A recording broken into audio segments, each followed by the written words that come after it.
So this is like a strictly like greater precision thing. Bad settings. It's similar to. Yeah, okay. Slightest variation results in huge sensitivity changes. Okay, so they're basically saying, well, is this estimate 0.5? And then, yeah, curve and then linear. So this, could have been something we might have tried.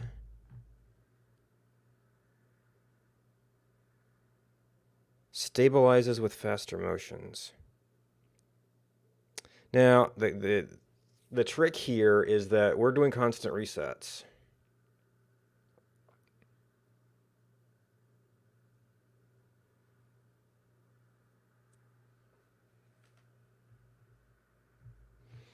Now, of course, we don't necessarily have.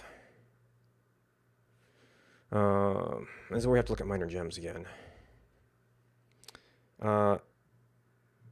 When we were looking at set mouse XY, so our underlying library is SDL.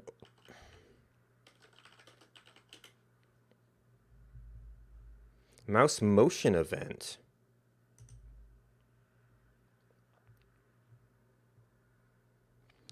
Oh, the underlying event has relative. Well, it doesn't necessarily help us.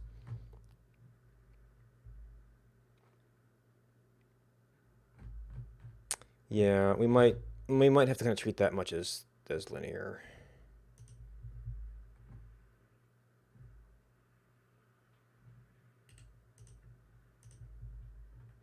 Capture mouse.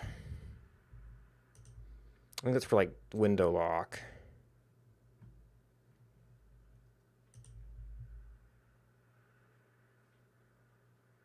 Relative mouse mode.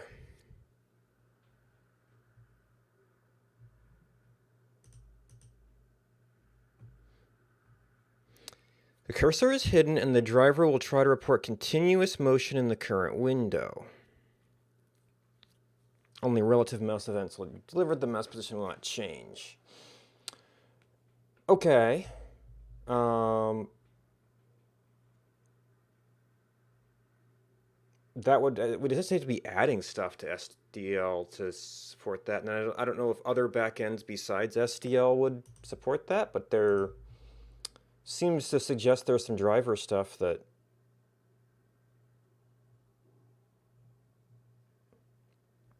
mouse in window.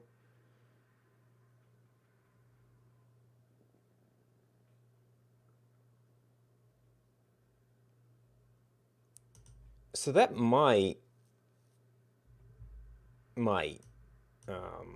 be able to do some stuff. Now, I don't know if we can call that in our code for early testing purposes. Living life. Or if we have to go ahead and like stick that in mouse and test it. Was it set mouse? Well, it was called set mouse.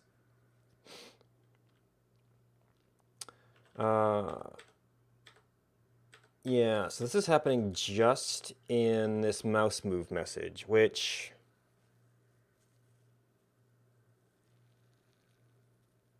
I'm actually not sure what this is gonna. Continuous motion in the current window. So that might end up not being any delta here. So what we have to do is actually make this. I probably would need at least a header for this. I don't know if we're set up.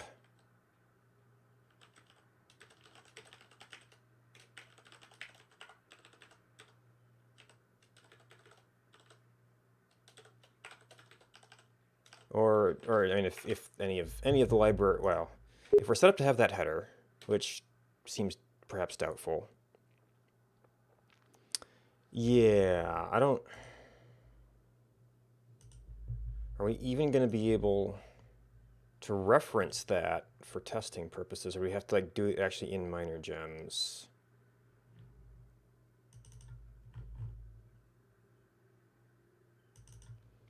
So what does set mouse? And you see it's set mouse 32, which is technically using Windows stuff. Now that's just capture. I guess since we're already doing that, maybe there's a Windows version of that. What's driving our actual pointer move events? Is it Windows or SDL?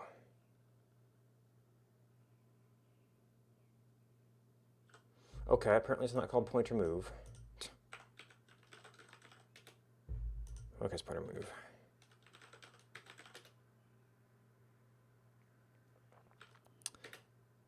SDL. Game scene handler mouse moved, which only gets an X and a Y.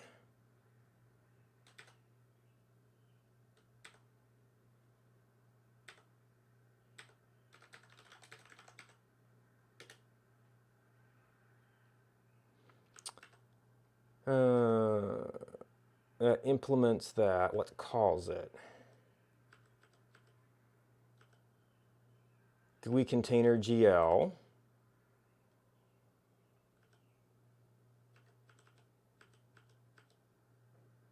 Screen GL. Screen GL SDL.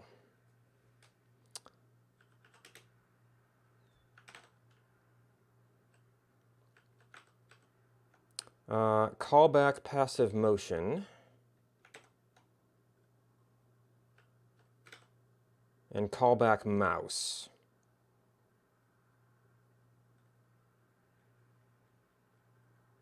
Handler mouse pressed, handler mouse released.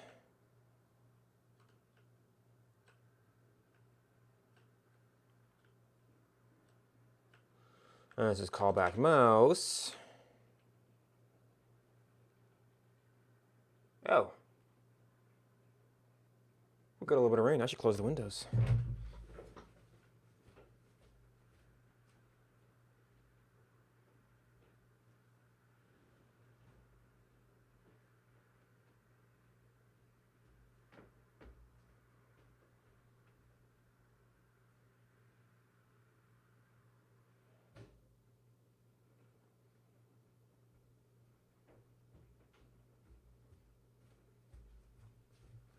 All right. Prototypes. Screen GL glut mouse function.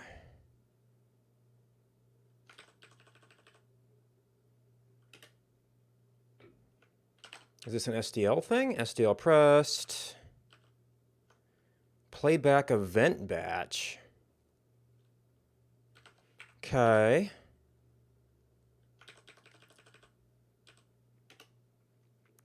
Oh, here's some SDL stuff. Screen GL start. Oh, there's an event loop.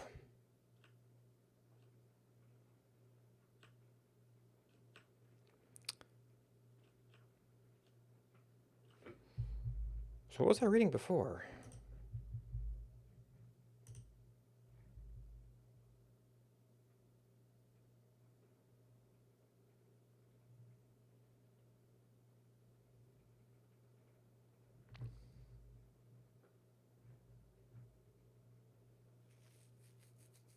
Handling inputs and mice.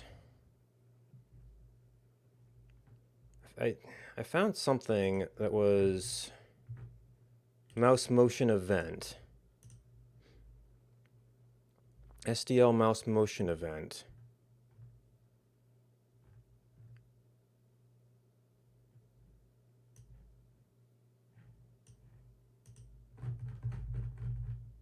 Oh, maybe these are all mouse motion events.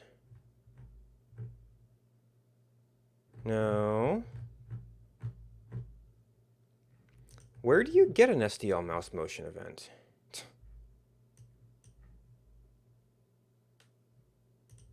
I mean, this is it.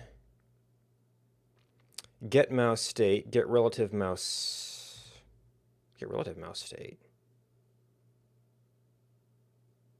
Last recorded.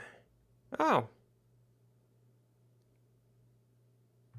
Oh, no, wait. This is, no, XY returns a bit mask of buttons.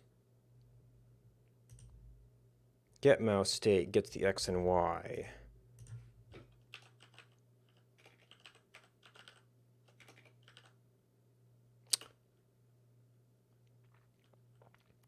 Okay.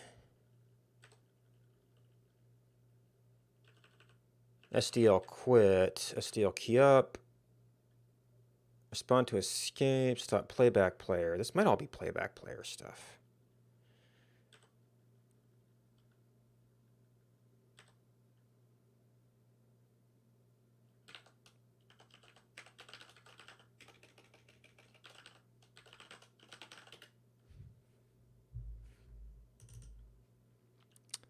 Played back.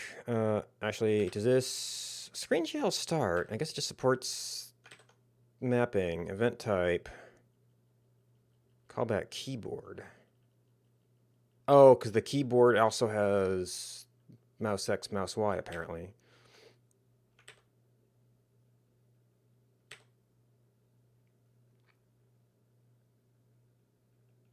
SDL quit.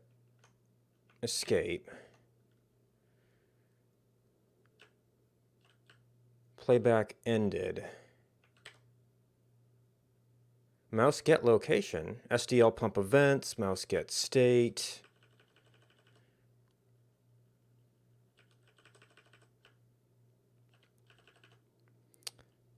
So I'd almost need to do my own little thing. Well, you have to put it into relative mode to avoid going outside the window. But I'm not sure set mouse, because because this is SDL, which is somewhat generic within the SDL world. I almost need to have my own little API to do relative motion.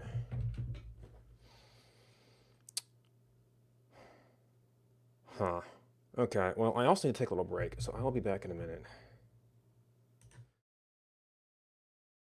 So this is the most effective I've gotten one yet. Was not able to avoid using... Is this what I wanted? Oh my god! Oh my god! Yes! Yes! It worked! Bogus knockback. What does that mean? This man takes less knockback than I do. I don't know what that means still. Okay, if you don't know what that means, then you're just dumb. It's simple. Like, it's not... Oh, wait a minute, he's not on my team.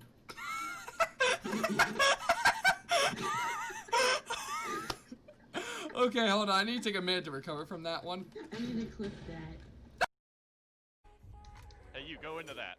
Hey. No, not you! Kill me once I die. Whoa! No! Okay, I saw that and it was awesome. Slowly glides down gravity. Listen, Wait, that's illegal. Okay. Oh my gosh, that should be a meme. Someone clip that me slowly falling and then put those words on it. Wait, that's illegal. Death. Wait, what thing? Okay, so I was speared gunned, sent flying to the air. I fell.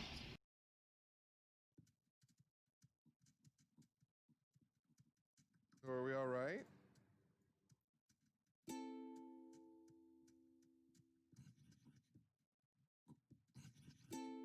Oh my god. Oh. Oh god. Thank you, Pie Maker. Oh, India West. If I come across your grave, I will bury you, sir. Oh my god. Oh. All right.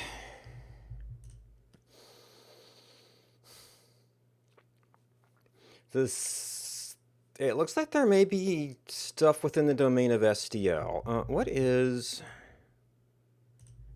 are our options? How much what would we potentially be not supporting if we... Well, there's Linux, mouse Linux, and there was a... No, it was a set mouse Windows.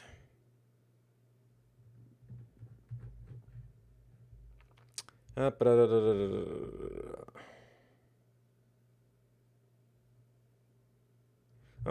okay, yeah. So this is graphics.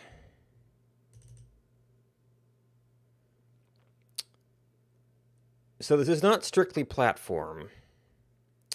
We've got OpenGL, we've got Win32, we've got Mac, we've got Linux.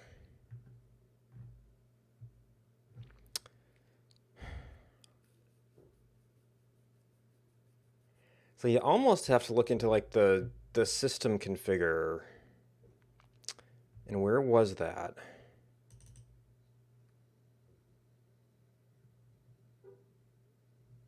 Game platforms. Oh, so it's... So game platforms.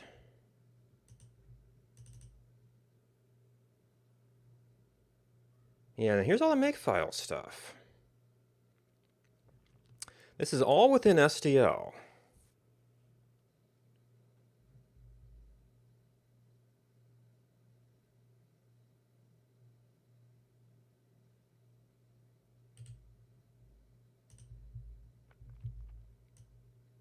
Platform compile flags, link flags,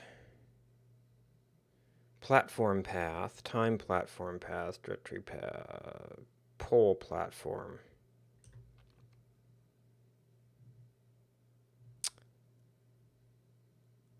All right, so things that have platform path we have to worry about. Probably that covers most of it. Platform directory, platform time, platform host address.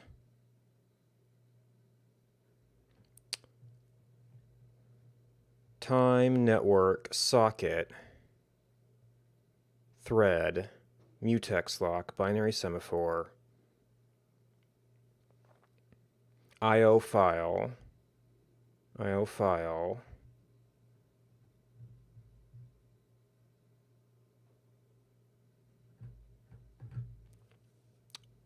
Okay, so this is not, like, mouse support probably is mostly done through SDL. Now you see, it was bad enough that I was, like, using this set mouse library. This actually becomes a minor gems extension.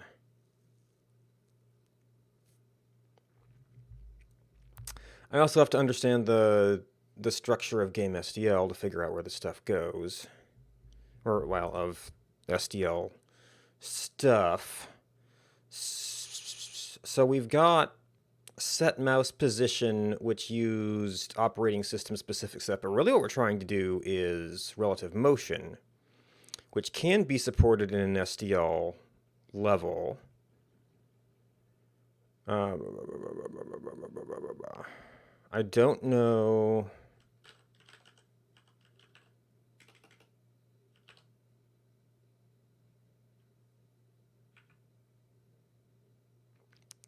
I guess game SDL is probably like game.h is the public interface. And these appear to be all just functions hanging out in the breeze. Get Linux app name, show mouse steering playback.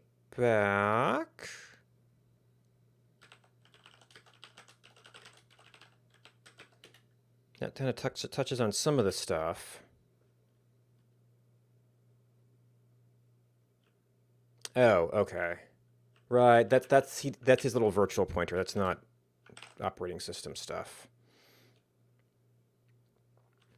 I can't see my scroll bar here because it's probably a big file.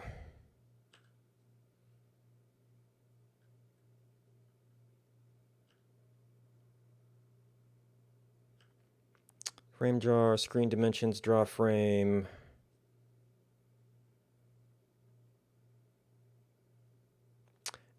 These are... Okay, so these are global functions that are implemented as hooks elsewhere, perhaps?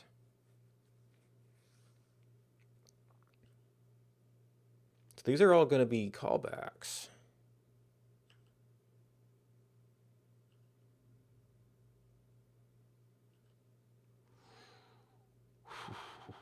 Well, now you see, I'm going to have to do something to put us into relative mode. And then see if the existing mouse move events even fire.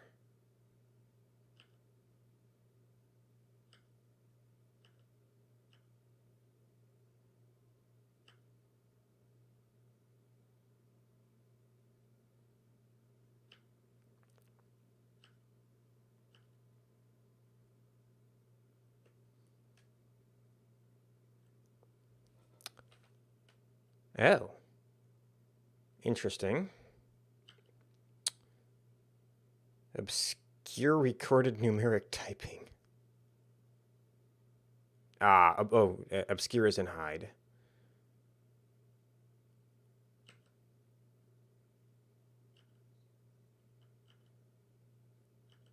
Audio stuff.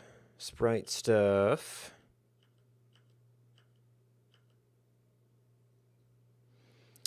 Set view center position.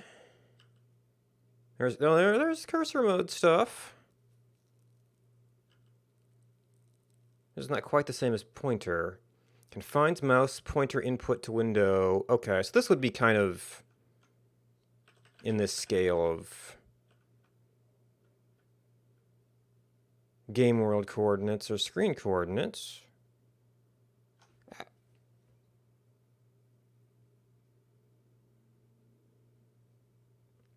Warp mouse to center.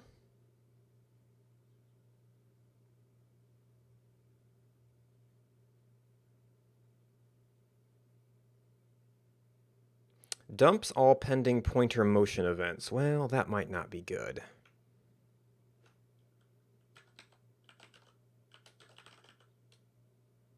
And let's finish looking at this. Mouse mouse screen pause.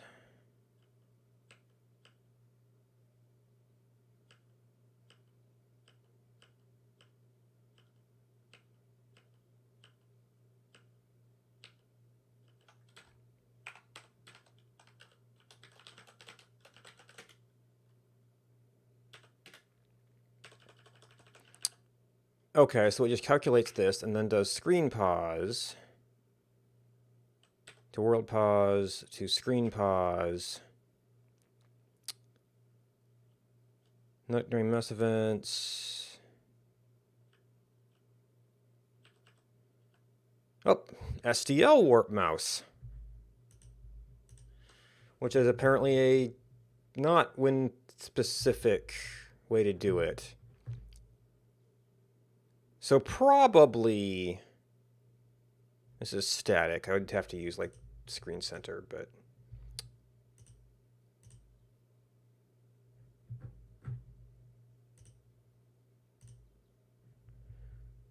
category mouse. Oh. This is apparently a different version of SDL.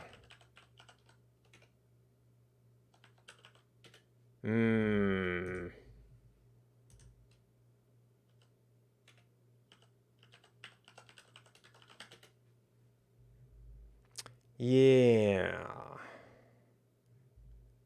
So this is SDL 2.0, which... Is that in the library name?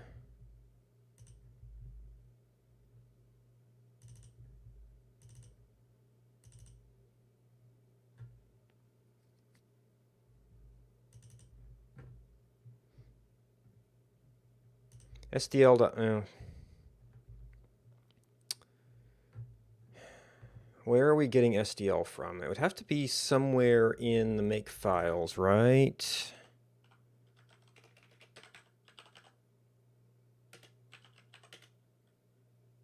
libstl. Or no, it just assumes STL doesn't specify the version.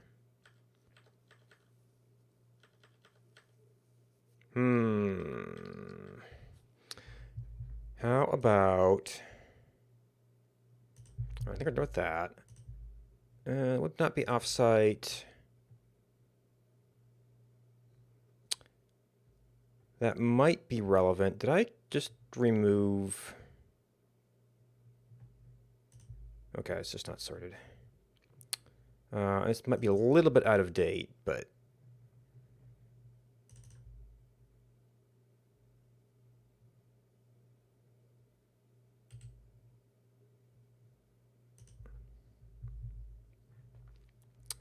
libstl 1.2. Okay, so first of all, those docs are not useful. libstl.org.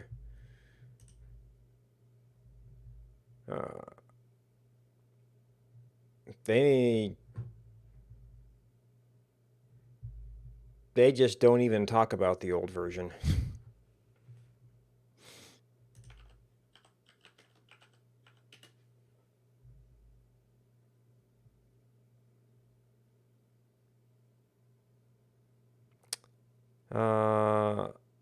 STL image, STL mixer, download.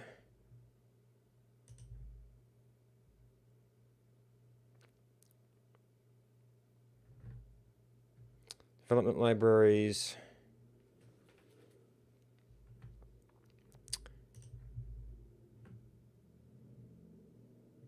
Projects.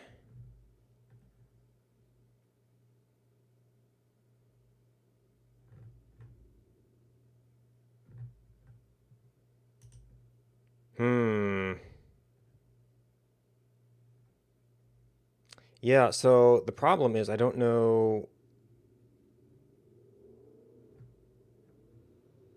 if the older STL has the relative motion stuff.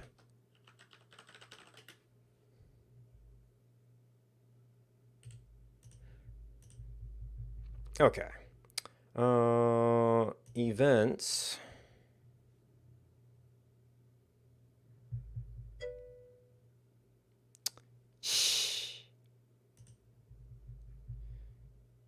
Mouse motion event. Okay, so the mouse motion event has relative motion. But we're going to need some kind of mouse function. Window management. General?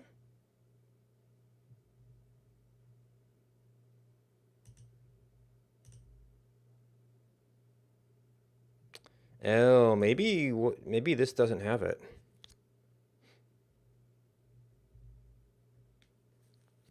Maybe the old STL was a much more general, or you know, lightweight. Yeah, event functions maybe. Yeah, pump events, pull event, get key state, get mouse state.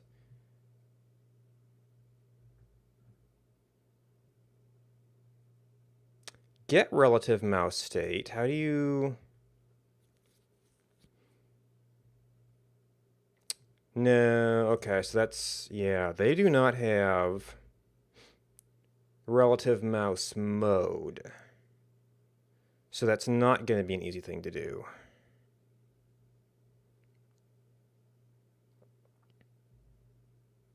Modifier keys.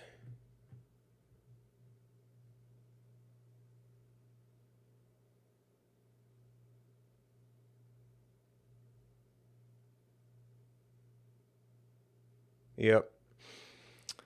So SDL2 has a nice little function for this. SDL, well, that might explain why he went to some of the outside stuff. Oh,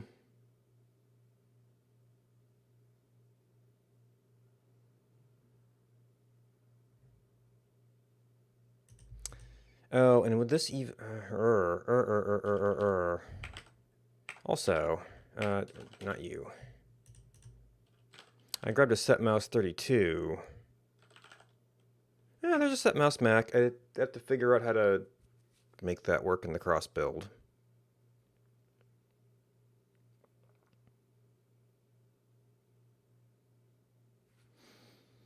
I guess there's no set mouse Linux though.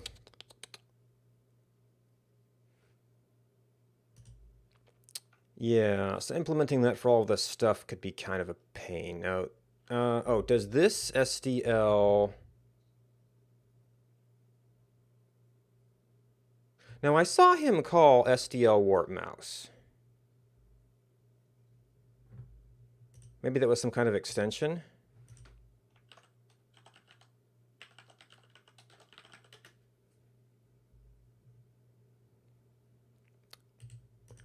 What section are you in?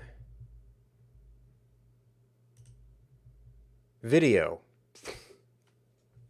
I mean, maybe relative motion would be a video thing. Sure. Set position of the mouse cursor.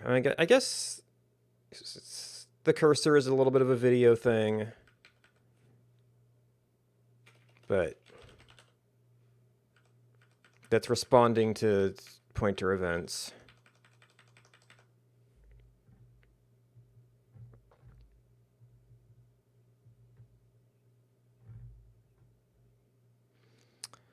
Well, so warp mouse might be my best bet for something that would be more cross-platform. The discards events part of that makes me a little leery.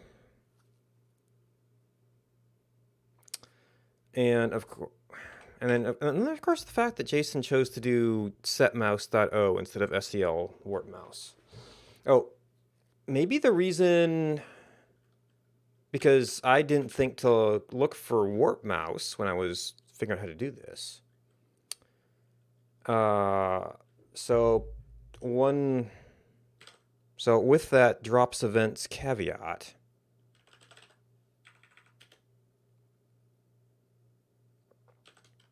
all right, so this definitely does not work.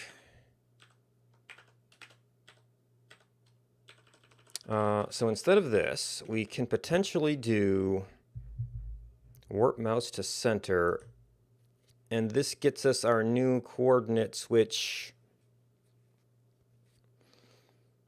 is there like a last mouse X, last mouse Y?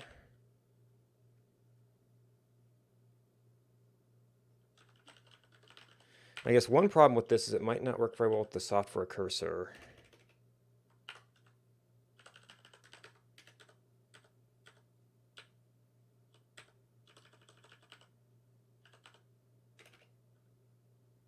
Also, are you... You're floats.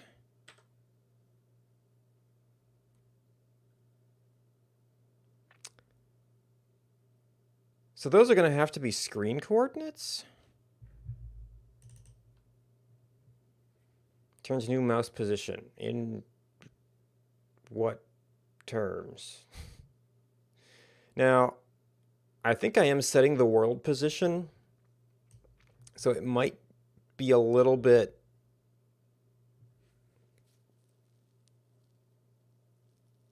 cleaner to do that. Then again, this is new position in world, so maybe it doesn't matter.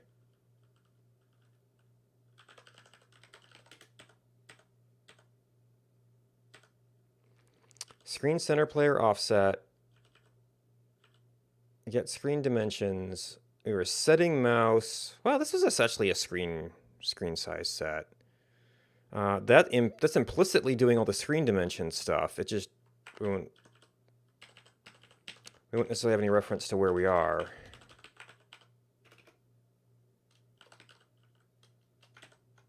Yeah, that's another project. I do have to do, just because it probably requires pointers. Yep. And it's just screen width, screen height, so.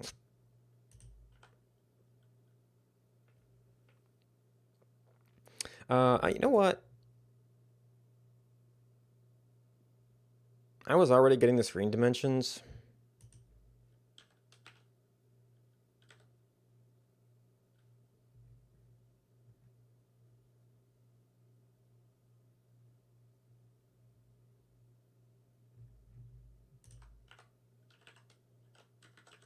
So we might be able to just do this.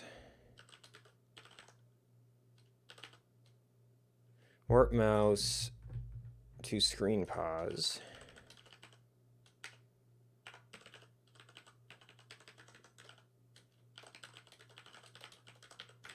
And that would save me all the library issues.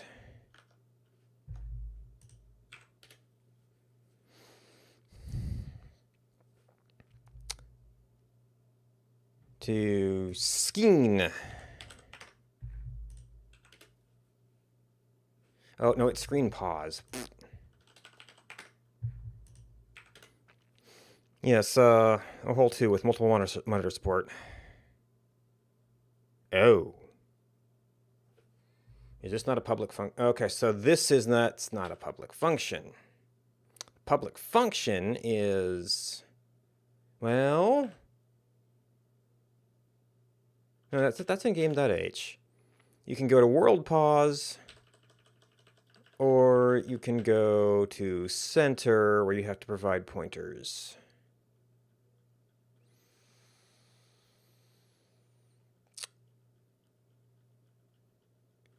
What we're moving right now is a player offset that we're not necessarily dealing with where that is in coordinates right now. Which means we have to have dynamic variables.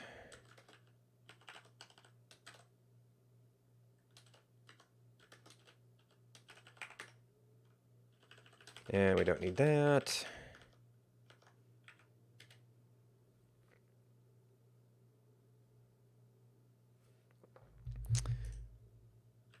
W, little warp mouse. And it's to center.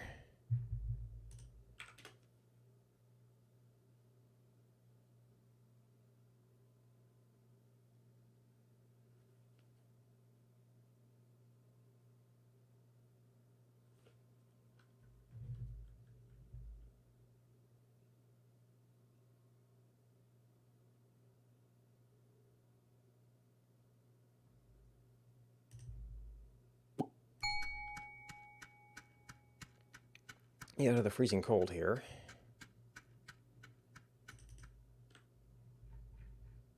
Okay. Oh.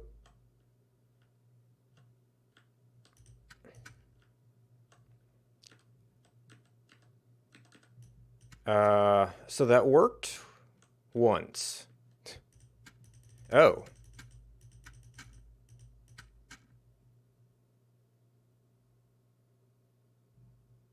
Where did I see you?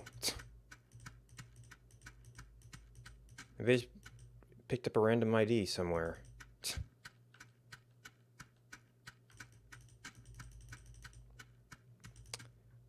So that's weird.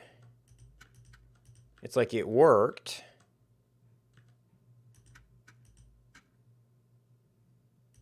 Oh. And somewhere in the process, it completely broke pointer tracking.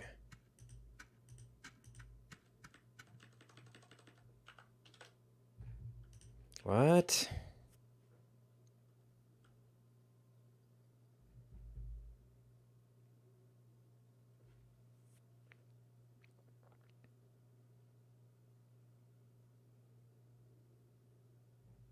Okay, so this is fine. So something in that warp mouse call.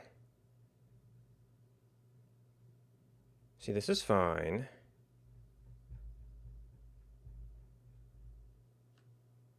And then it's not fine.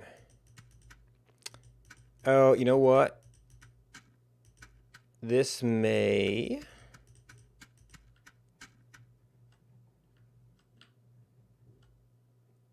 not be... I need to see that again. I think it may not be affecting the system cursor enough. So this is like only the SDL mouse position?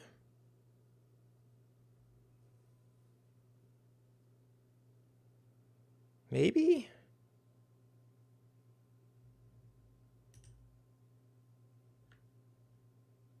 Okay, no.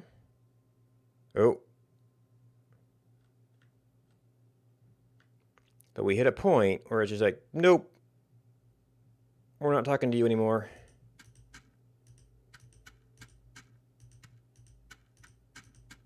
And it just like stops sending updates. Is there anything to log about that?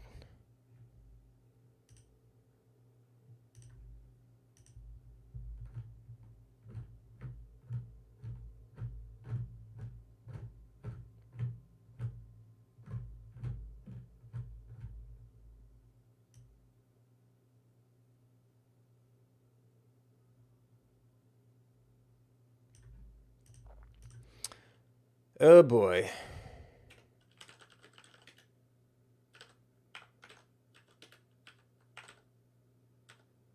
So we call pointer move when game scene handler mouse moved.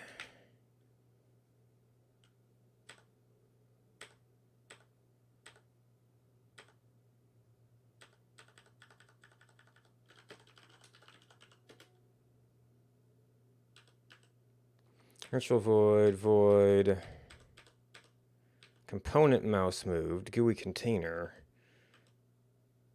GUI translator, screen GL,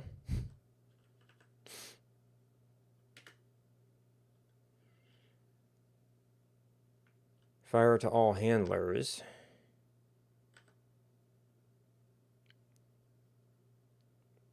handler flagged.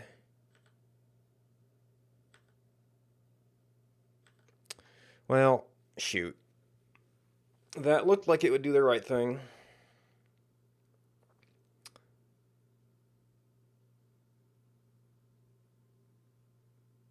Maybe it created some sort of desync with world coordinates or something. In any case, it definitely does not work as is.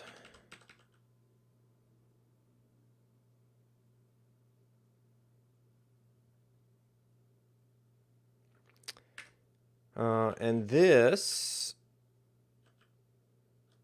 well, actually,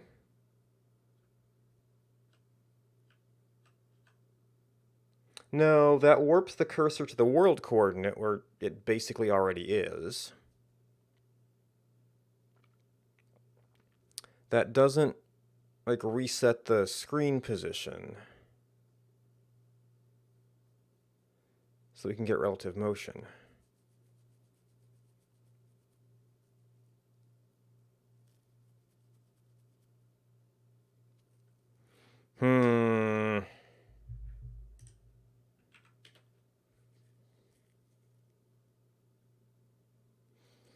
Well, I don't know if there's a good solution to this. I mean, I can look up, like, what is SDL doing behind the scenes, but then I have to go implement that for everything. How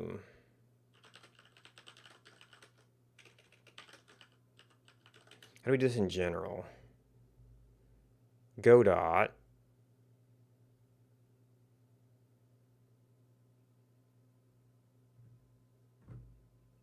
Pygame. Canvas. Go dot.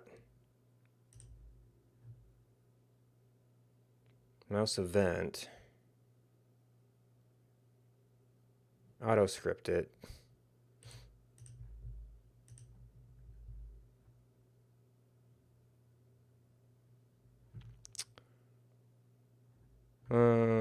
Buttons.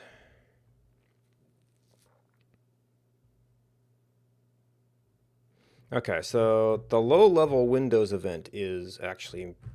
oh, wait, this is... See, send input. Oh, that synthesizes. So I was looking at something else.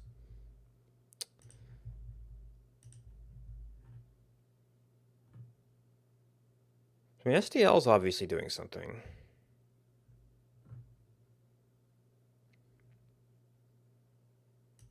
That's Windows specific.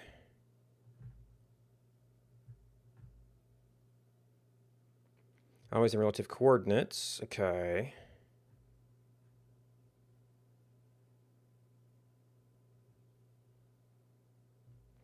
Can't get absolute from raw input.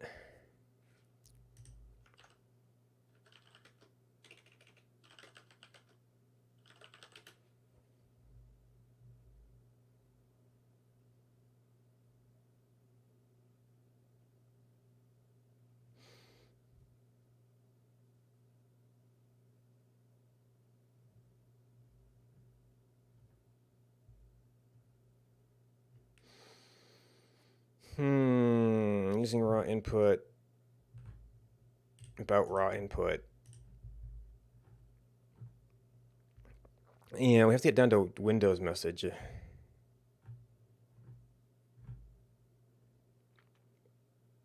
Array of raw input device.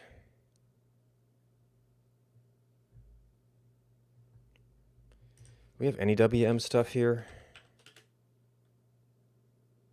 Well,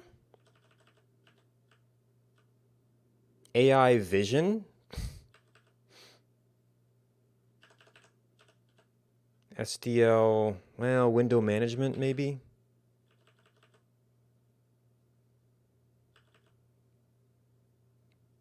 Win32 graphics framework.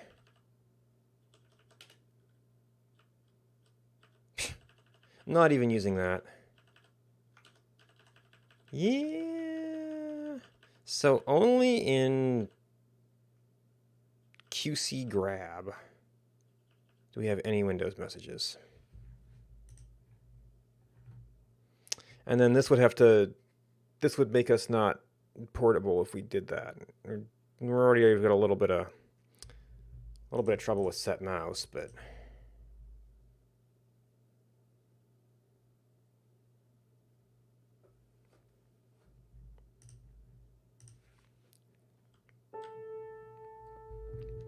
that at least works. All right, then we were looking at, okay, so this doesn't feel quite good. Maybe just because I'm hitting the edge, but it feels like the pointer moves a lot more. And maybe that's just an illusion of the scrolling.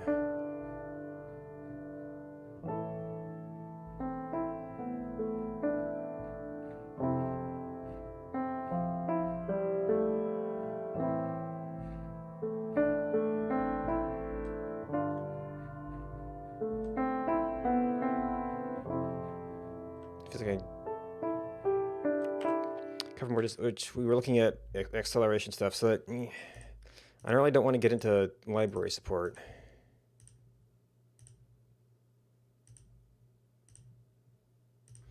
So we have this as a suggested from like well, we don't have dots. So we're gonna have to figure out what feels good in terms of pixels.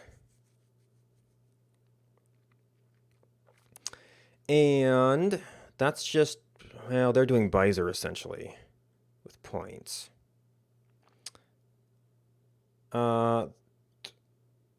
That's not exactly another curve. We could probably get pretty close. So that's probably like a, oh, what's going to be x squared? How about, that does keep going up, although it's at a reduced rate, so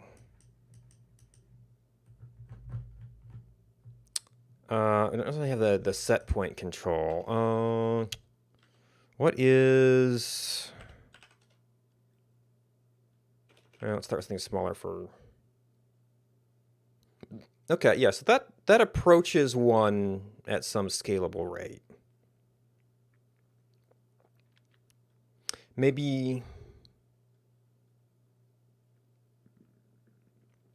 You want to tweak it slightly so you could get above 1 at higher ends. And then what we're looking at is 0.5 plus, actually it is going to be 0.5, so you only want to do that range. And maybe we do something like that, so it crosses. And then, I don't know what's a Mickey, what's a Mickey per pixel?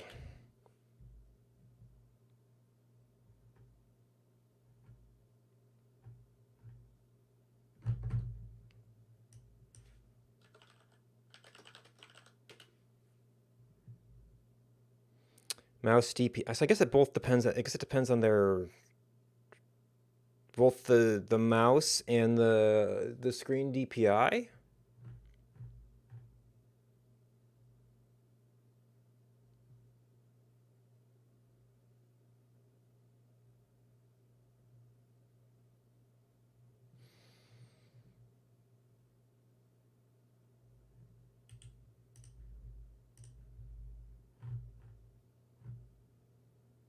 Counts per inch counts.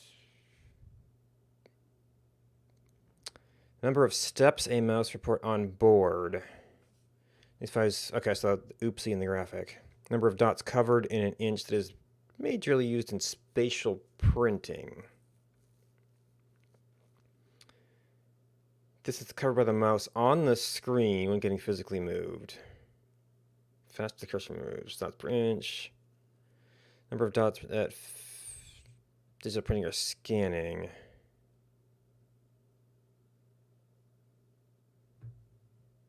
Both the same, just different name.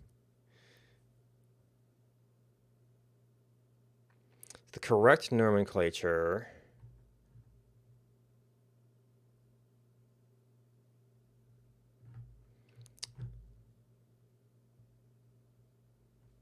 That's just more sensitivity.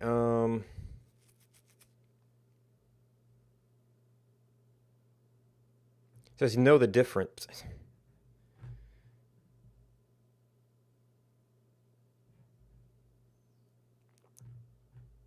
And then there's the point to an article so it's not different. Even though that's what people commonly use. Turn down your dang DPI.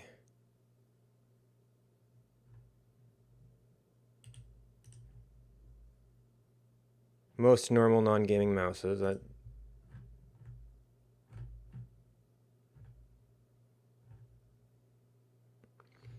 So they were scaling on 30, but I don't know how that correlates to pixels. Porting is positioned every 2 milliseconds. That's polling rates. That might tell us what the movement speed. 800 DPI.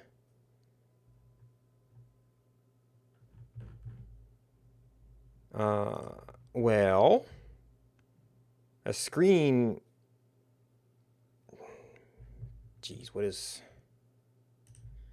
even is this? 1920 by 1080, so 800 would be like ratio of 2 almost in the Y.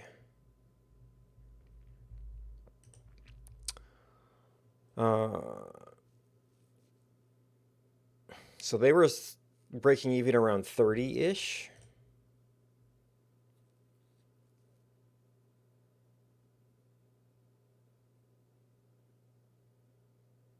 I don't know if ints or inches make any sense.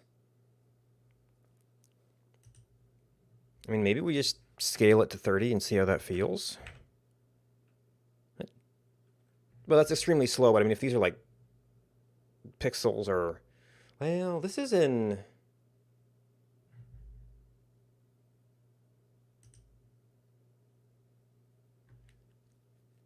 Is this in world coordinates? The world coordinates are still pixels, right?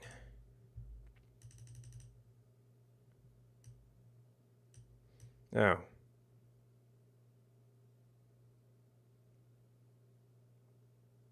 So that curve does go weird negative.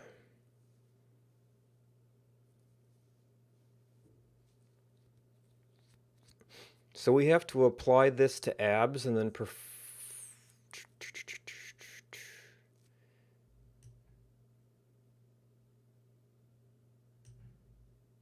is this the right offset?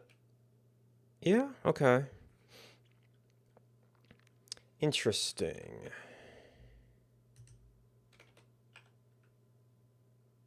Okay, so it's just shifting that curve over to where it zero crosses, essentially.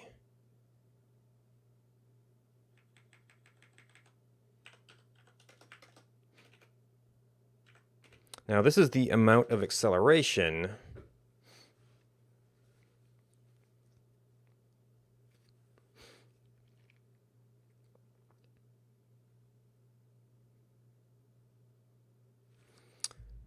All right, so we going to want something like, what are these?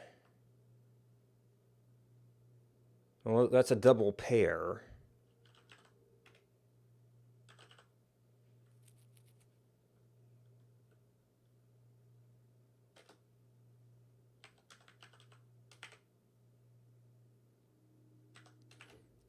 Some value.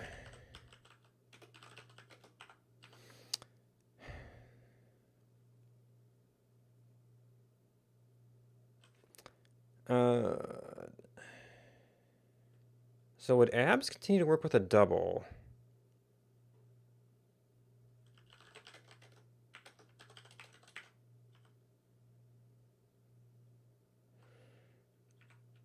I guess we just check it, do a sign comparison next at the end. Abs.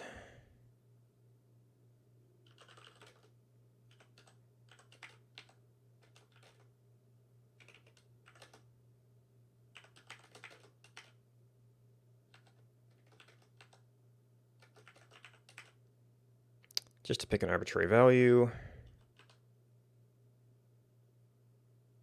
Not return.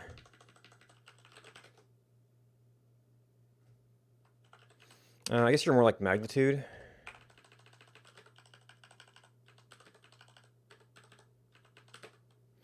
And then our accelerated is that, and then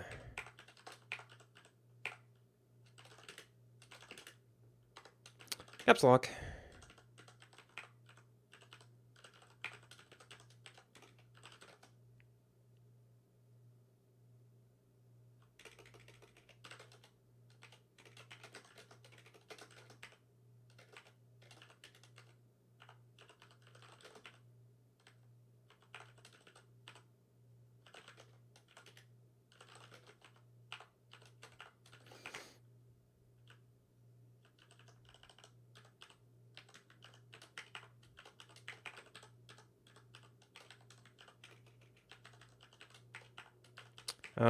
So that was on strict dots per inch. That I was thinking that the acceleration would have to consider movement over time.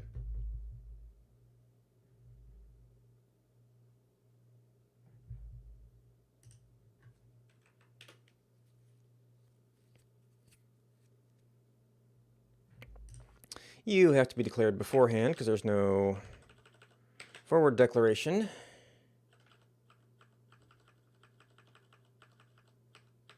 This makes that not at all convenient.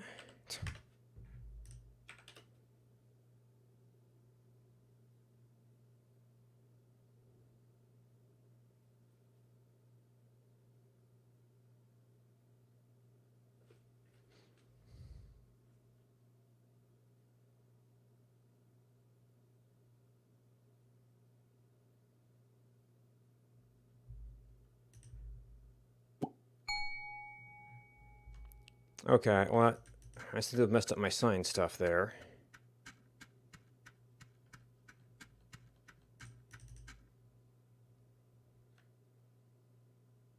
Okay, we hadn't jumped yet. Okay, well, that's seemed to be warping that to 0 or something. You know what? Probably abs is an integer function. So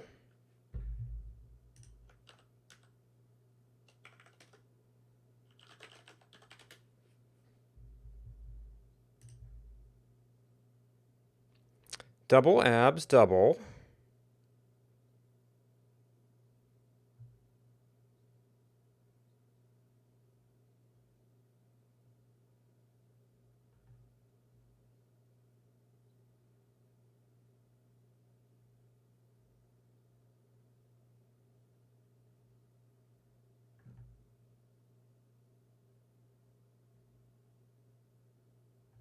Now, this is technically stand abs. In clib, it is only int. For long, long,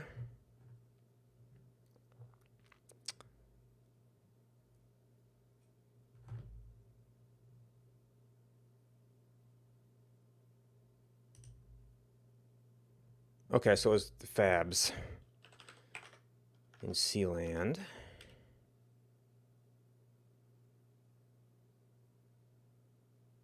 Oh, also, that was nothing.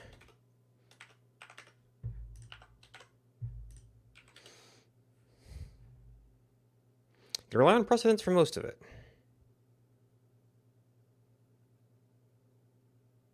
I guess technically this could be like, that might not matter order-wise.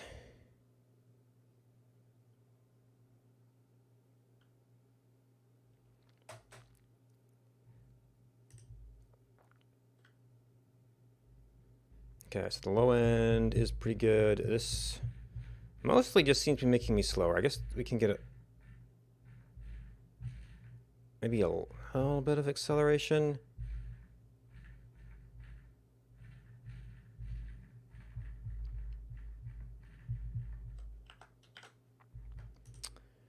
Huh. So maybe you just want to increase it.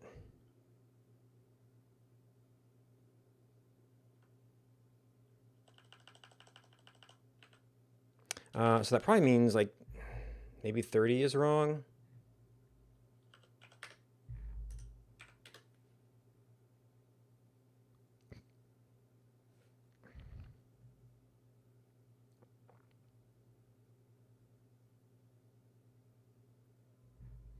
Ratio could be wrong, 30 could be wrong. And I actually was, in this case, kind of trying to accelerate it, not to create a more precise zone, which seemed to be what the other curve was doing.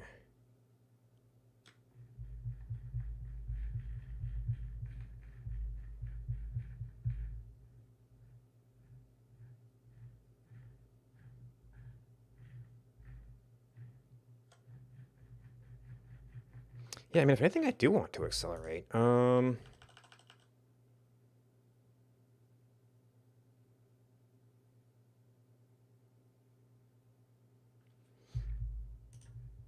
this... So they're claiming that this is a bad curve, although probably something a little bit more tame than that.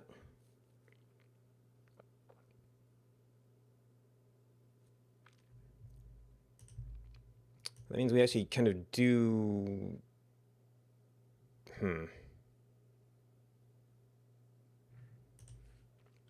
Is it just?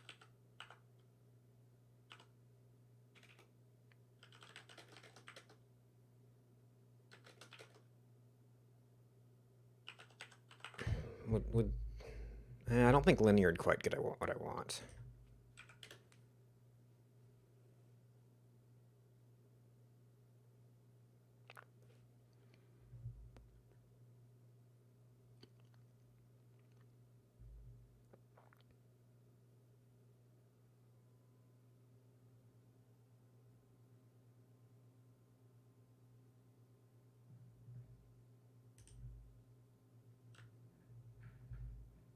Although, it kind of does.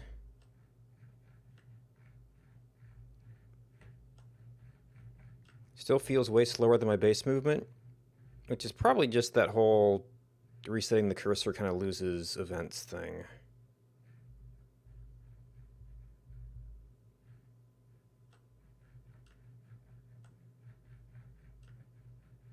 And it's actually like a lot less.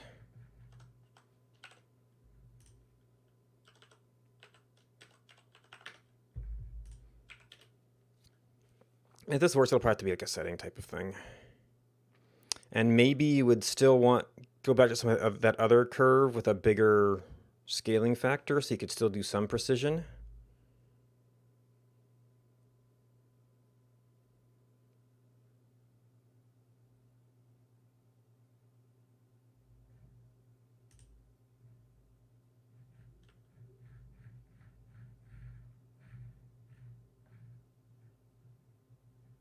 Yeah, so this...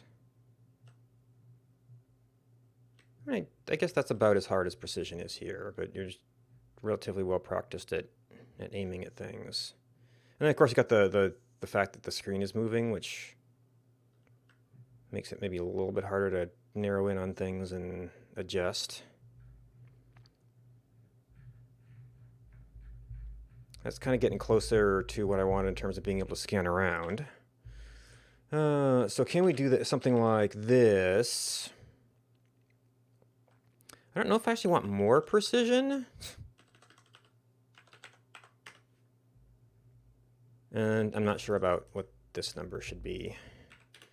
That's going to affect the shape of the curve.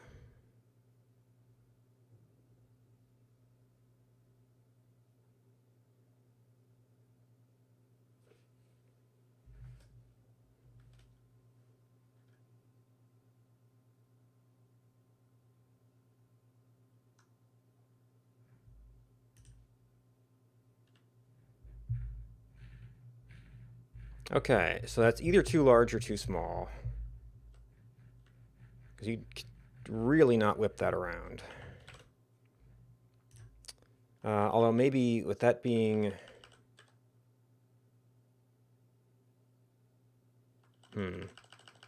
So alright, well, extreme number 1.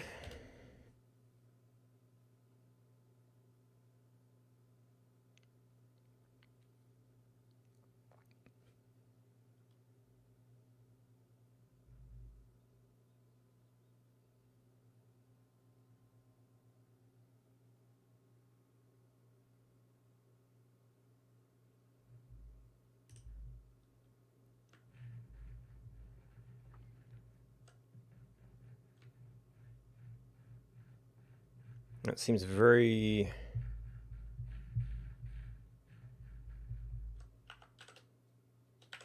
That has more effect than I thought, because I mean, this is like practically, you know, like 0.5 plus 2.5 times m. Should be pretty close to 3.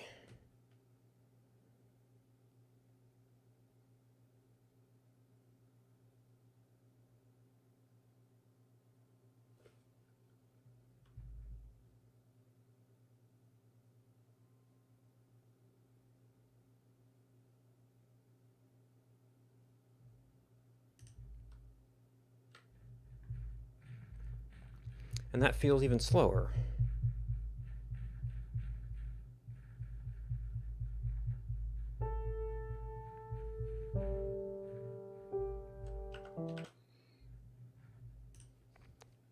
All right, let's step back into this.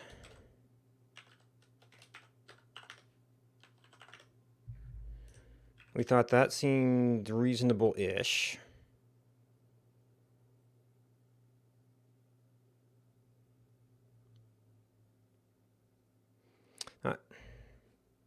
Now, if this is world coordinates, I guess it could be tiles, but I thought it was pixel world coordinates.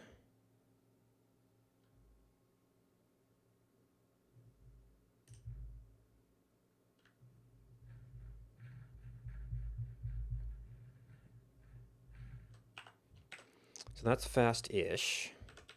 So 0.5 times m plus plus 2.5 times m should be equal to 3 times m.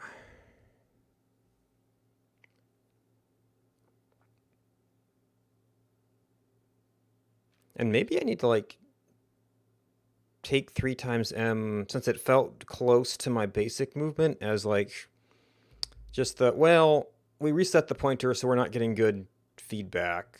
That's your baseline, and then you do acceleration stuff.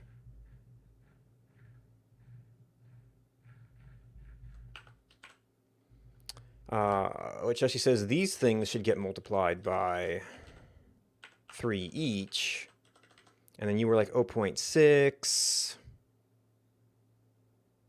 I guess we're doing a multiplier, so.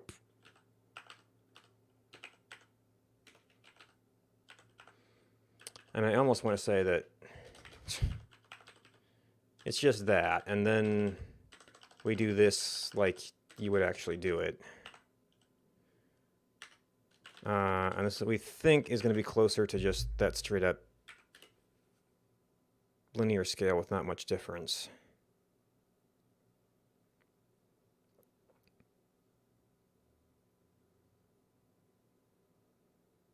Maybe the 30 actually did bring it in.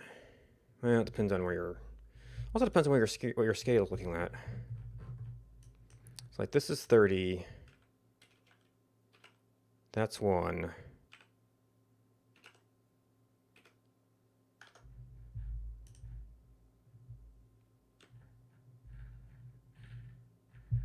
Wait. No, that was just the. I thought I saw. Wait, was that like the pepper tree?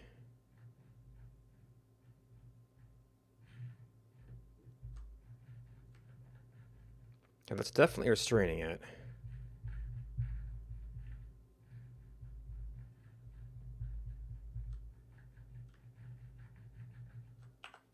A surprising amount.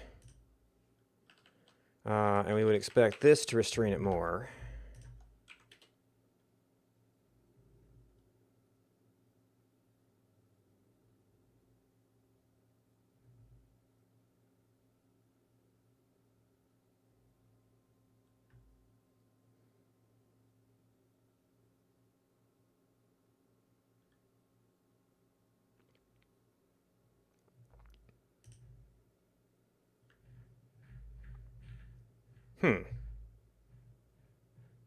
Maybe not.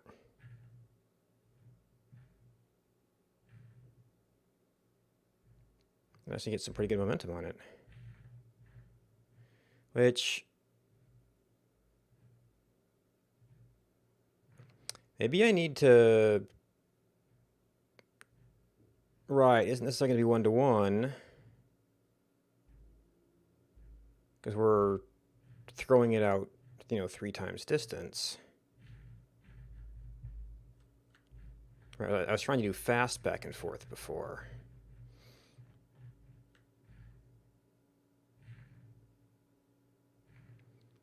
I think what's happening is we're accelerating out a little bit. And like throwing it past our pointer, so that's why you kind of get the momentum effect, and then that thing's trying to catch up.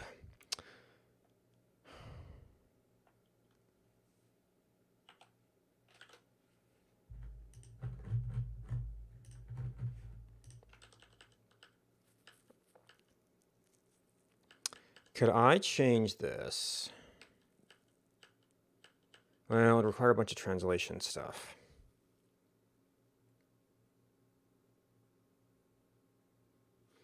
Screen center player offset, which is what we're moving. That's world coordinates. Well, this thing is necessarily going to... Well, let's see, what's it going to do? The screen is going to scroll to try to catch up to our target point. When it does that, the mouse pointer's going to stay where it is on the screen. So if we throw it out, remove the pointer out, and change the set mouse to be that point, then when the screen moves, our pointer will continue to move with it.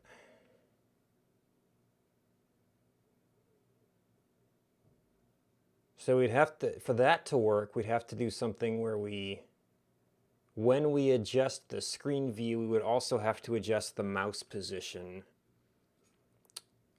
or the pointer position in that mode to keep the pointer in a constant position. And that would happen out of cycle with the move message, so I'd be even more concerned about dropping messages and things.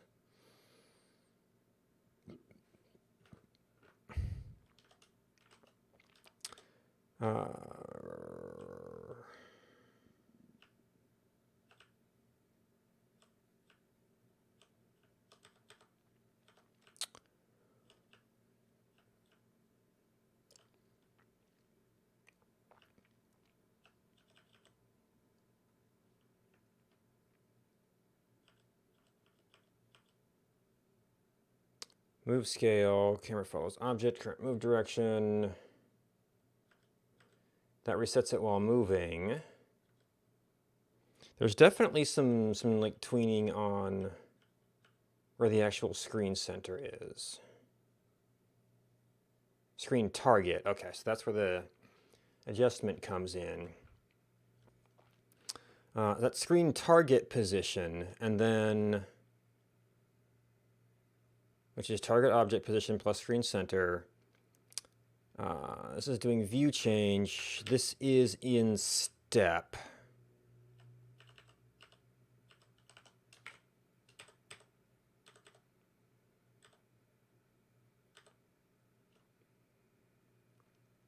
Camera follows object. It's just our live object. Oh well, it can be dependent on this. I was wondering if I could draw the target position so I have a better idea of where I'm throwing it and how fast. So part of the thing that might feel laggy to me is just the speed at which we're adjusting the camera.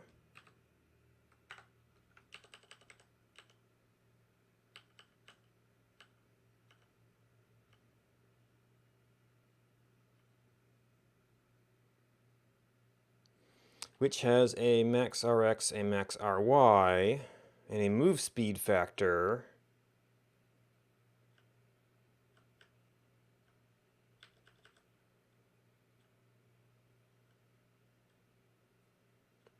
Oh, right, because that's the minimum movement. A overall length radius movement. Normalized dir move scale, move speed factor times square root. I think square root would be reducing operation.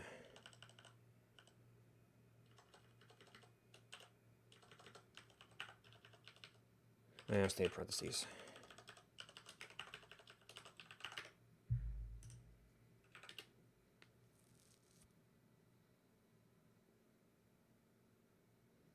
So this is probably going to look terrible.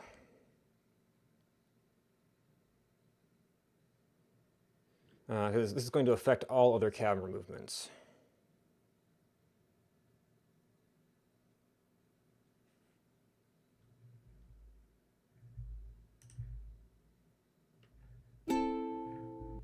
Oops.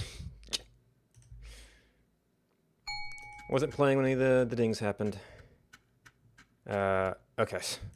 Okay, so I need to make sure to reset free camera between lives.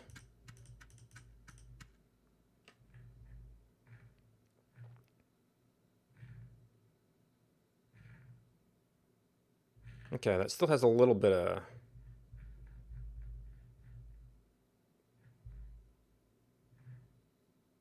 Yeah, I almost wonder if I need to turn off some of the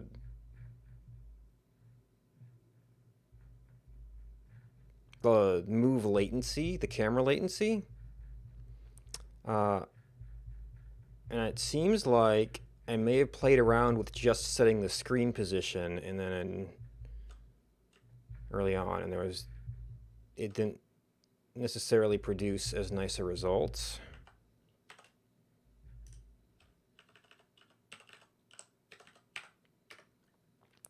Alright, so living life page.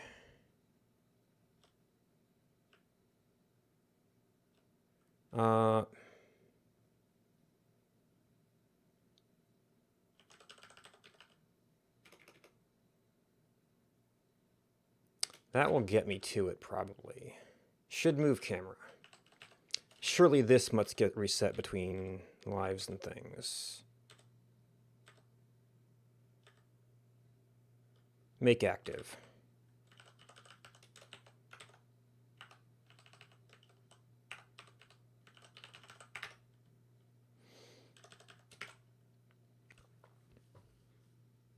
So I started playing around with center player offset because that's a convenient place to manage the bounds.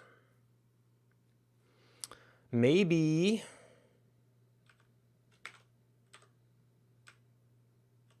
is there something like in VOG mode just jump screen target position?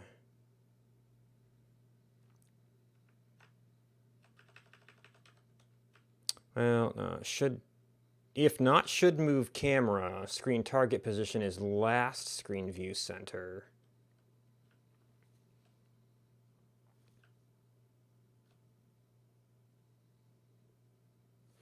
So this is a target position and a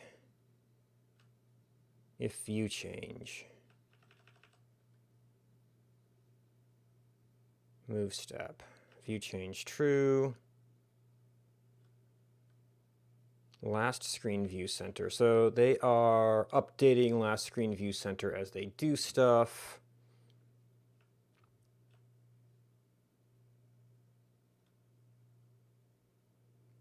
That should move camera. If not VOG mode. Let's go. That's the target object stuff. So what is... If you are in VOG mode, what is screen view target position? Is target object position. Oh, VOG pause. And then if we're in VOG, if we're not in VOG, we are using the offset. If we're in VOG, we're not using the offset. So the offset is fine.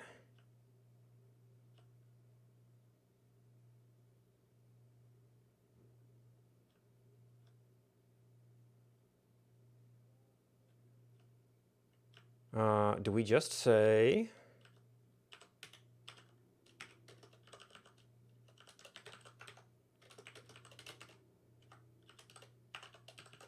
That might want to be an else.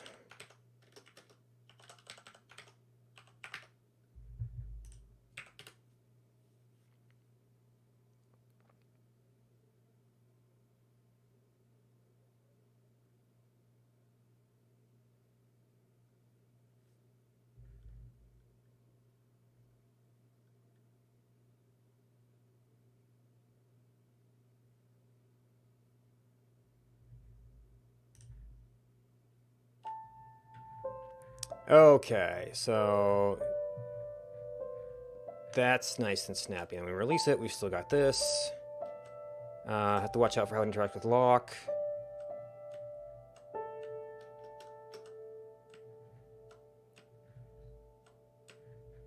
And probably all of that acceleration stuff is now getting in our way.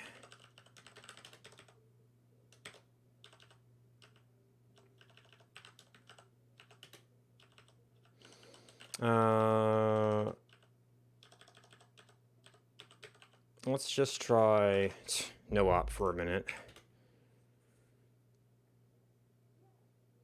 Oh, that may be the other thing, that when the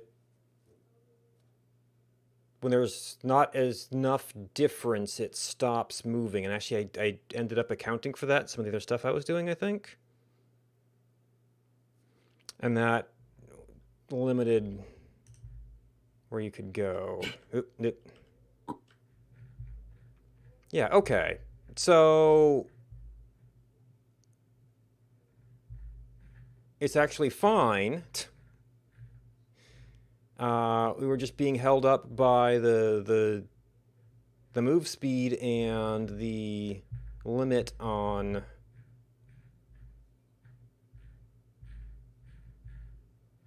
how far it would go. Now, I think I may have done some other stuff to kind of account for that minimum.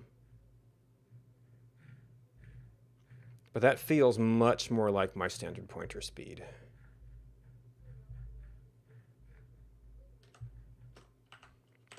Yeah, so I don't think we need an Excel function at all. We'll sort out if we need that later. All right, just a quick check to make sure that wasn't actually doing something.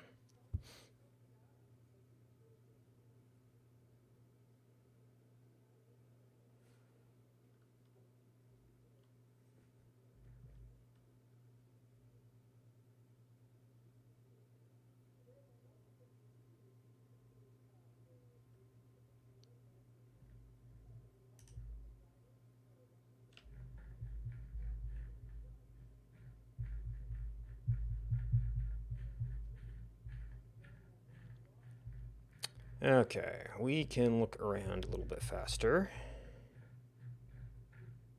That's probably a little bit dizzying fast, but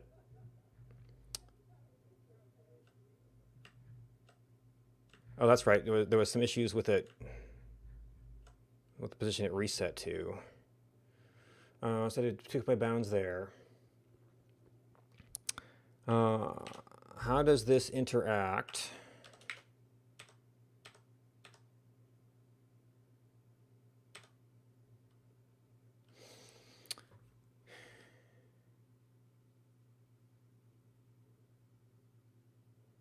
If we're screen locked,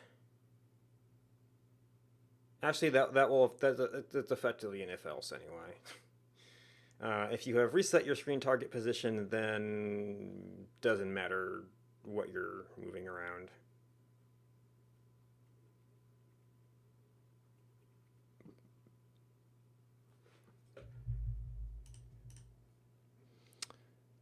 All right.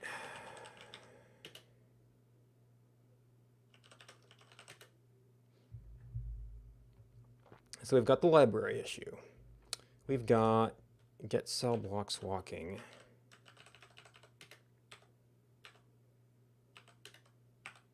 Must be where we put Excel.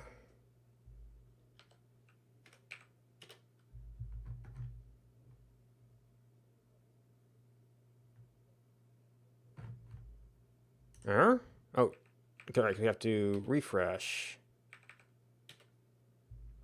Get the total change. Rewrote that stuff. And there's the set mouse issue.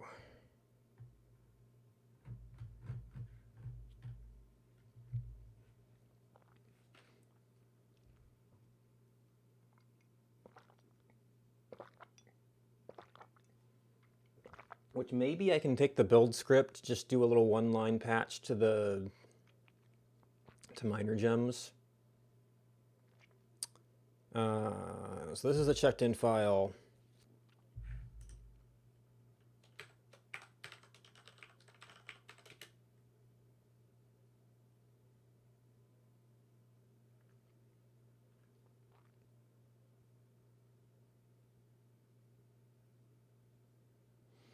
Okay, I'm still searching more stuff than I thought. I probably should have done something like game source.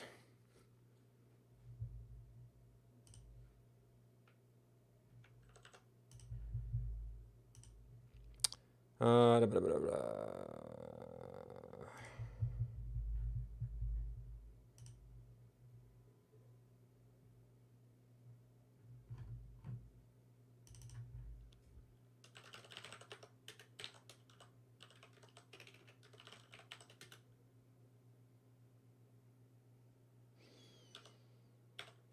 platform set mouse. This might have been a multi-step thing. Set mouse platform. That's all in makefile, but I'd have to figure out where that comes from.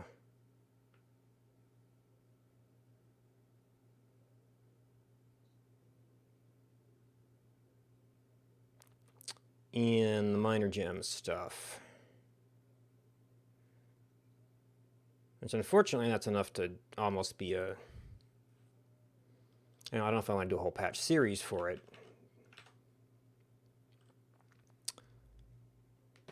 Well, okay, this is platform relative.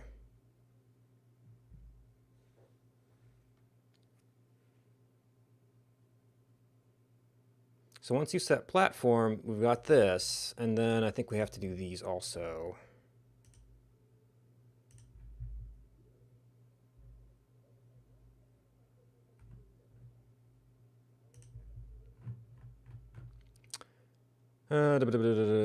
Minor gems had the make file.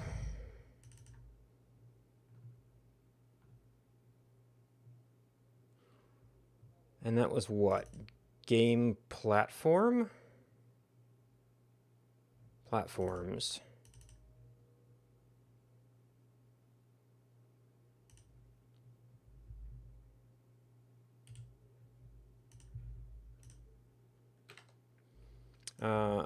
So I don't necessarily need set mouse here.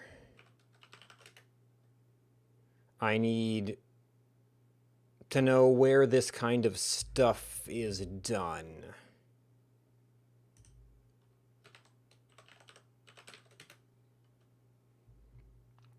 Okay, makefile.all, makefile.common. And that's setting platform itself.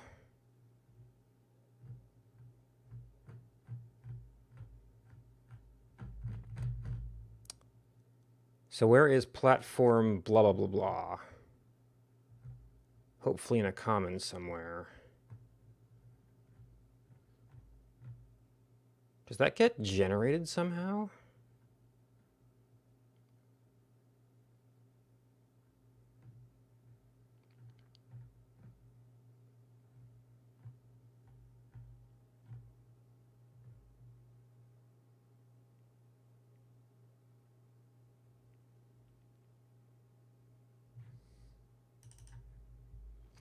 Yeah, platform binary semaphore.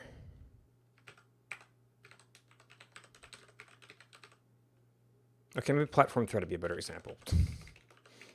A little easier to type. Okay.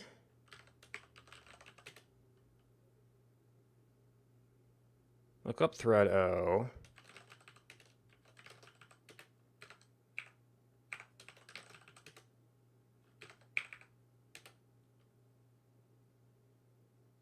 Build makefile.minor gems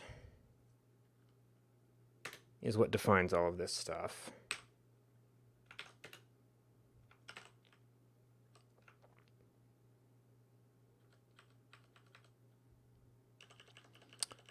So this would really be a patch to here.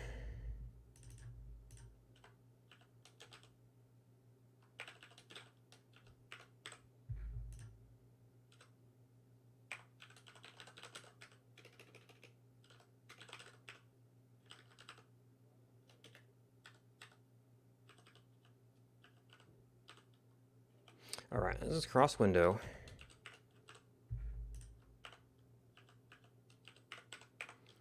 And different line endings for reasons.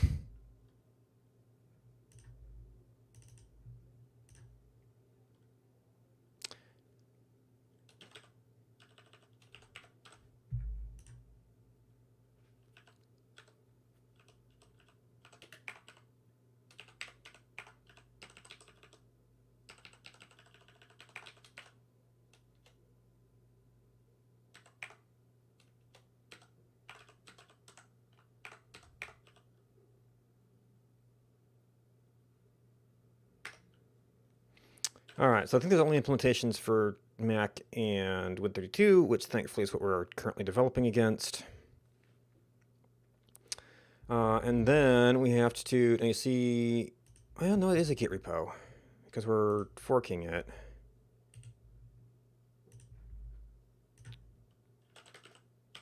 And actually, this is not the only diff, probably, because we also had to. Now this I did by command. Although actually, I could probably do this as an append rather than a patch per se, because these things just have to be defined.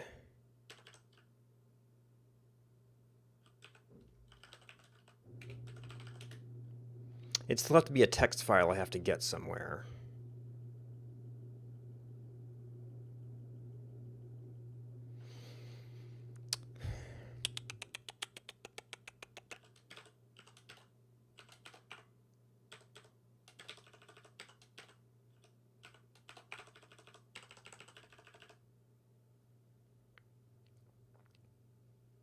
Although it's a pretty straightforward extension of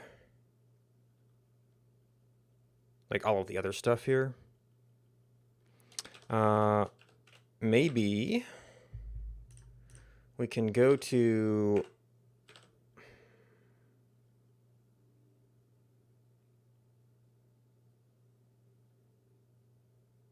where would it be? Living Life page. The place we call set mouse. Well, okay, so we would have had to do this.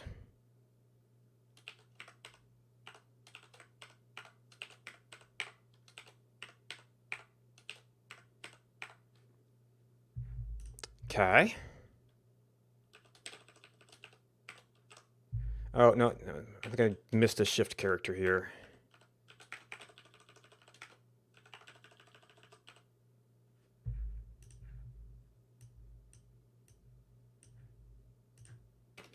I guess I could actually do this as a... Huh. So there's the configure step.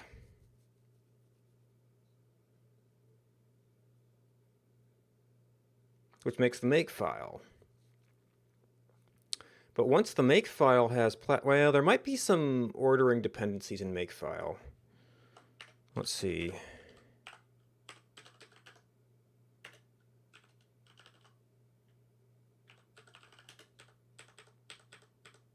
No. It looks like... well, it might include make file list. Yeah. And that might depend on it.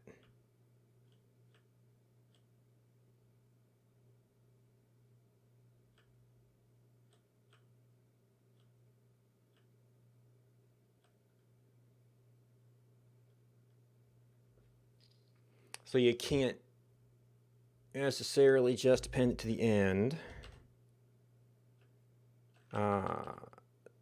So makefile minor gems is something you could just kind of append to. And I've lost track of what our line ending stuff was.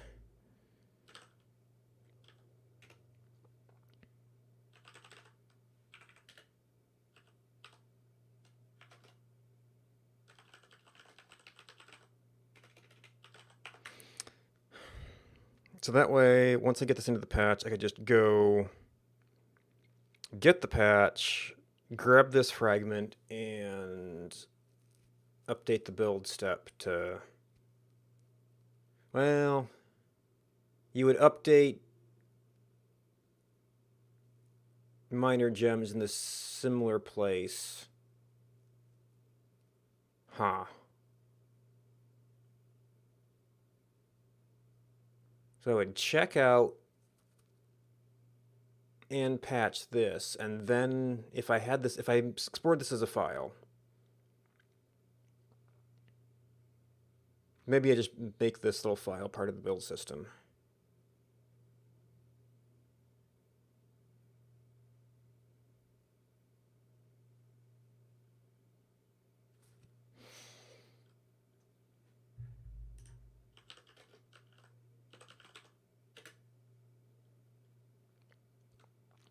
So this one is going to need some build updates.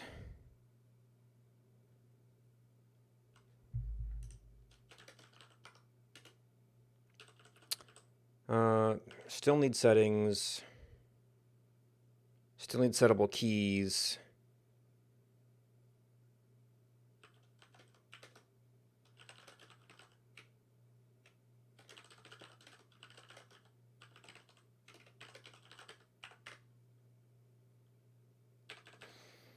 Yeah, so we still got lots and lots of polish.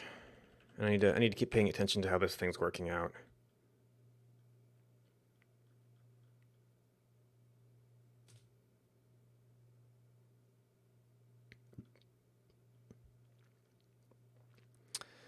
But if the naming stuff works out, I can export everything before this and get that update set, which fixes the examine with filter. All right, so make sure we've got a current build.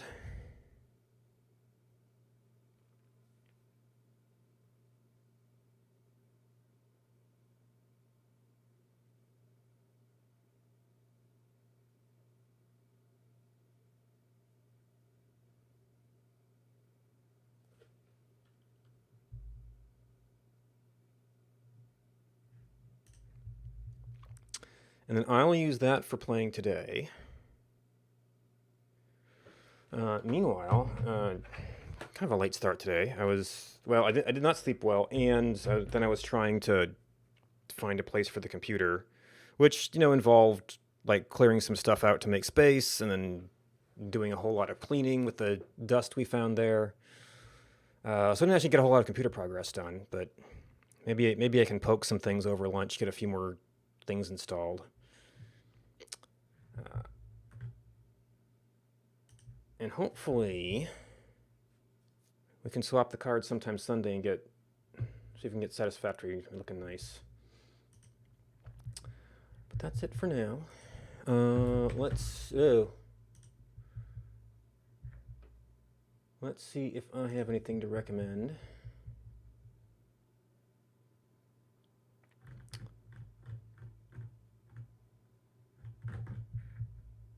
This is about when I'm usually on. Alright, what do we got?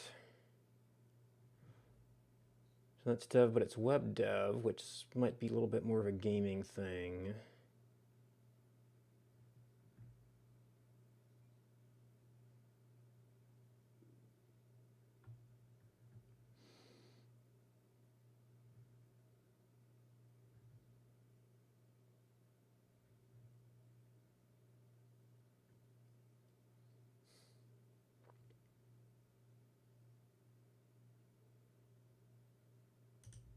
Well, there's some Unity dev. They're doing some more drawing oriented stuff.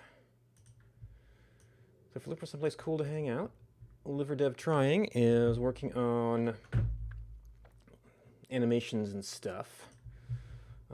Yeah, that's someplace cool to hang out. Thanks for hanging out with me. Goodbye, and well, maybe this afternoon we'll check out the pickle stuff.